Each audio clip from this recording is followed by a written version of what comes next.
beyond the crystalline bulkheads, space itself seemed to tear open.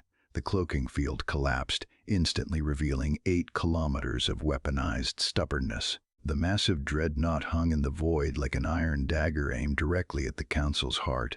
Nobody moved, nobody breathed. If you want to see what happens when the unstoppable force meets an immovable empire, subscribe to the channel right now. We're just getting started. That same suffocating silence. Provisional emissary Xyler had first felt it 4 hours ago, standing in the receiving hall while adjusting the ceremonial collar that chafed his civilian neck. First contact was supposed to be a simple administrative procedure. The Solarians had arrived in a modest, unarmed courier vessel called the Olive Branch, broadcasting primitive friendship codes across the dark expanse of Council space. They were the perfect candidates for low-level assimilation.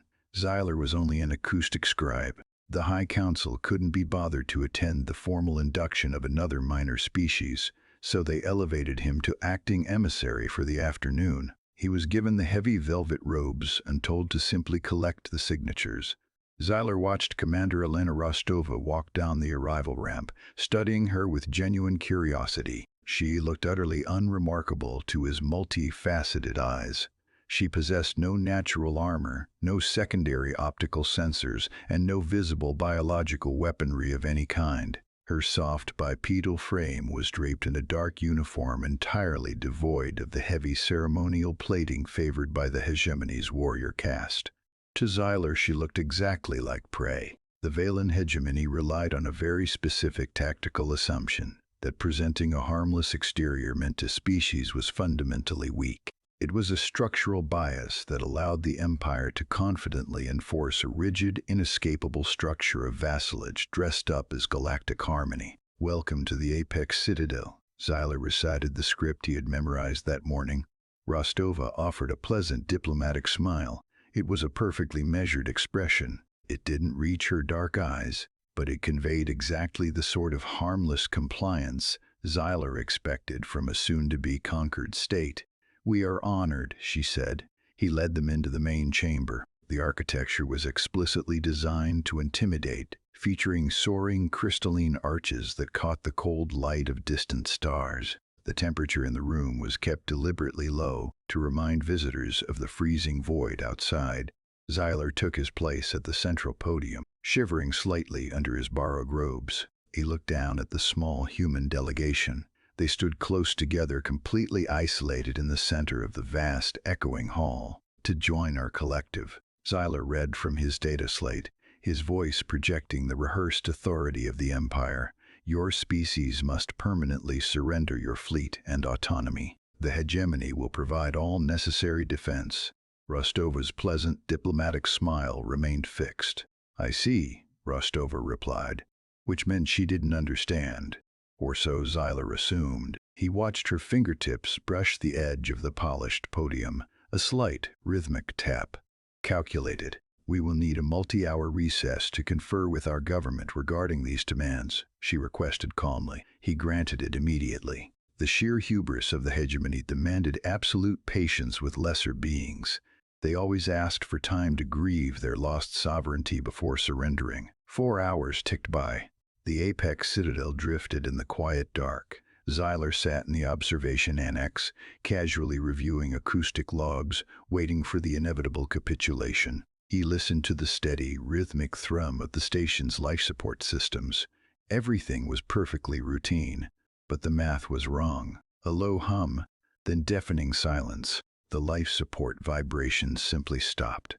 The Citadel's local network suddenly flooded with warning chimes usually reserved for localized supernovas. Xyler rushed back to the main chamber viewing deck, his civilian heart hammering against his ribs as Valen defense forces scrambled in sheer panic below. The Citadel's external sensors were being completely overwhelmed by a massive gravitational anomaly displacing the space right outside the window. "Hold on to your seats and stick around. The galaxy is about to learn a very hard lesson about humanity." Xyler sprinted down the sweeping access corridors, his heavy ceremonial robes tangling around his legs. His lungs burned with the effort.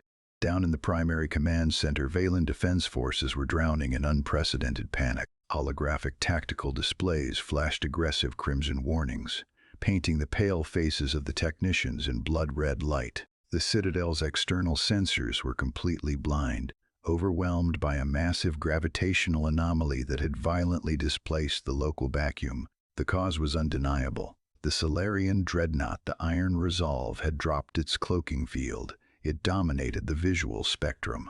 But the most terrifying aspect was not the physical bulk of the 8-kilometer vessel. It was the disciplined, unnatural silence. Fleet Marshal Darius Thorne, commanding from the dreadnought's bridge, immediately established a hard, inescapable weapons lock on the primary Valen command cruiser. High-frequency targeting alarms shrieked across the Citadel's localized networks. Total annihilation hung microseconds away, yet the Solarian commander strictly held his fire. Not a single rail cannon cycled, not one directed energy weapon discharged. This was brutal, measured restraint. It was a display of absolute deterrence, far more intimidating than a blind, frantic assault. The hegemony had never encountered raw military power chained so perfectly by patience. Xyler scrambled frantically back onto the main chamber viewing deck, his breath tearing through his throat. Commander Elena Rostova stood exactly where he had left her. The sheer, centuries-old hubris of his empire shattered into invisible dust around him as that iron dagger remained aimed directly at the Council's heart. "You deceived us," Xyler stammered.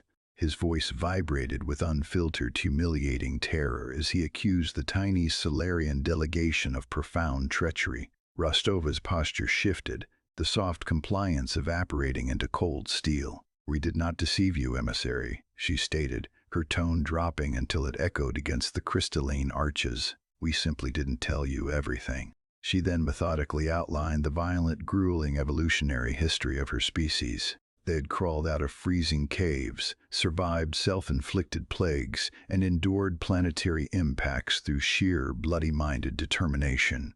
She made it abundantly clear that when Solarians offered peace, it was a genuine choice, but their sovereignty would never be surrendered to avoid a conflict. She explicitly rejected the hegemony's foundational terms of vassalage. In its place, she issued a staggering counter-ultimatum: equal partnership. If the Council refused, the Solarians would depart peacefully to establish their own autonomous sphere of influence. Then she delivered the final tactical strike. "Besides," Rostova added casually, glancing down at a small, battered data slate, "3 of your existing member species have already transmitted covert messages to our fleet, requesting terms for alternative alliances." Gone. The illusion of hegemony control simply vanished. The vast freezing chamber fell completely silent. Visibly shaking, his multifaceted eyes wide with a horrific new understanding of his place in the universe, Xyler finally conceded. His voice was a hollow rasp as he admitted the ruling body would need time to deliberate on these unprecedented new terms.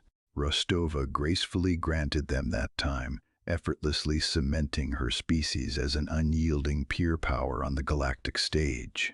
Beyond the crystalline bulkheads, the local void remained deathly still. The Iron Resolve held its suffocating position just outside the Citadel windows, a titan enforcing a new reality. And upon Rostova's face that pleasant diplomatic smile returned, no longer a mask of harmless compliance, but a chilling display of absolute, undeniable leverage. Tomorrow we'll see exactly how the hegemony responds when a loaded gun is pointed at their oldest traditions,